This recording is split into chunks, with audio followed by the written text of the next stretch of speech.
गया वो इतिहास था। आदर्श घोटाला हुआ, उसमें कहीं ना कहीं आपका हाथ रहा है, अजय संचेती के नाम के साथ जोड़कर ये कहने की कोशिश की गई है।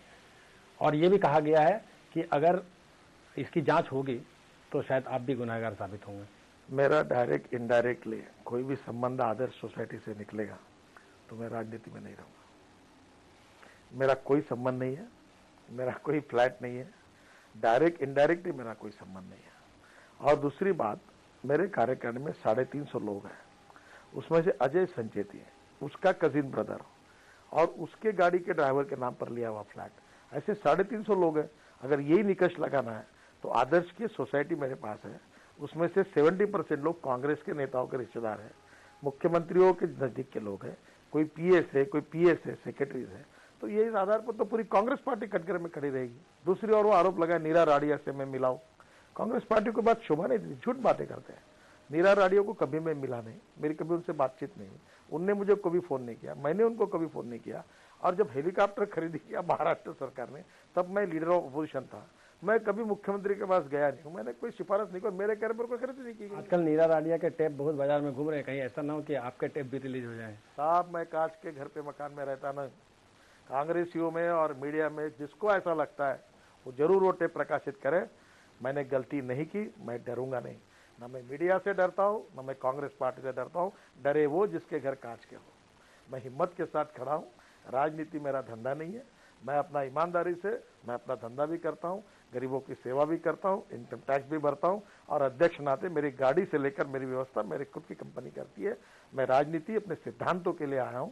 Politics is a instrument of socio economic reform, और मैं मस्त तगड़े हिम्मत के साथ काम करता हूं। मैं किससे डरता नहीं, मैं आपको मित्र करके कहता हूं। आपको अगर जरूर मेरे बारे में कुछ मिले तो पहले न्यूज लगा देना, जब मैंने किया ही नहीं तो मैं क्यों चुनूं। जब आप भाषण देते हैं तो कई बार आप ओवर एक्साइटमेंट में कुछ ऐसी बात कर देते हैं जिससे कि आपको बाद में यू टर्न लेना पड़ता है। कोई यू टर्न मैंने कभी लिया नहीं सर, डरता भी नहीं मैं। हाँ, एक बात जरूर है कि मैं मिलिटेंट हूँ। आपने अफजल गुरु के बारे में बयान दिया कि उनको इस तरह से रखा जा रहा है जैसे कांग्रेस नेता के वो दामाद है। मुझे बताइए, ये तो मैं वापस अफजल गुरु ये कांग्रेस का दामाद है क्या? मैं आपको सवाल पूछता हूँ, आप बहुत अच्छे जर्नलिस्ट हैं। 6 साल जो पार्लियामेंट को उध्वस्त करने वाला मास्टरमाइंड करके जिसको सुप्रीम कोर्ट ने सजा दी है, सजा देने के बाद भी उसको फांसी की सजा नहीं होती, इसके लिए मैंने सवाल पूछा कि वो आपका दामाद है कि आपको सजा क्यों नहीं देते हैं? इसमें क्या, मुझे बताइए, ये शब्द कोई अनपार्लियामेंट्री शब्द इसमें है, कोई असंस्कृत शब्द है? तो बाद में सफाई क्यों दी आपने? किसने सफाई दी? आपने ये कहा कि आपके कहने का मतलब ये था। हाँ, गलत बात है। मैंने ये कहा कि मैंने कोई गलत नहीं कहा, एक बार नहीं 1000 बार कहूंगा, जो करना है वो करो करके कहा। एक दूसरा बयान आपने दिया था लालू यादव और मुलायम सिंह यादव के बारे में। देखिए, मैंने ये कहा था, मैंने लालू यादव जी को और मुलायम सिंह जी को कुत्ता नहीं कहा था। मैंने एक मुहावरा लिया था कि सीबीआई की फाइल दिखाने के बाद जो लोग शेर जैसे डकर रहे थे वो एकदम ऐसे ऐसे हो गए। तो मैंने उनको ये नहीं कहा था, वो मुहावरा कहा था। बाद में आपने मीडिया में लगा दिया मैंने उनको कुत्ते का, कुत्ता का, कुत्ता का। तो मैंने कहा मैंने उनको कुत्ता कहा नहीं, जो मेरे कहने में था, मैंने मुहावरा कहा था। इसके बाद भी उनको अगर ऐसा लगता है कि मेरे कहने से वो दुखी है तो वो दोनों बड़े नेता है, मैं अपने शब्द वापस लेता हूँ। क्या केंद्र में अगली सरकार एनडीए की बनेगी? आने वाले चुनाव में भारतीय जनता पार्टी के नेतृत्व में एनडीए की सरकार निश्चित रूप से बनेगी। लेकिन एनडीए एकजुट नहीं है, आपके सहयोगी आपको आंख दिखाते रहते हैं, कभी शिवसेना आंख दिखाती है, कभी जयललिता आंख दिखाती है। मुझे बताइए, इस चैनल का पत्रकार उस चैनल में जाता है, यहाँ का संपादक वहां जाता है, वैसे राजनीति है। नहीं, वो जाना तो दूसरी बात है, वो तो रह के आंख दिखा रहे हैं। कोई आंख नहीं दिखाते, छोटी मोटी बातें होती रहती है, ये होती रहती है, तो उसका कोई इतना महत्व नहीं होता। शिवसेना की चेतावनी को आप सीरियसली नहीं लेते? देखिए भाई, ऐसी सीरियस बात ही नहीं थी उसमें, कुछ न बातचीत थी न वैसा कुछ नहीं था। अगर देखो, कोई अगर अलायंस तोड़ने के लिए अपने कार्यालय में बुलाकर उससे बात करेगा क्या?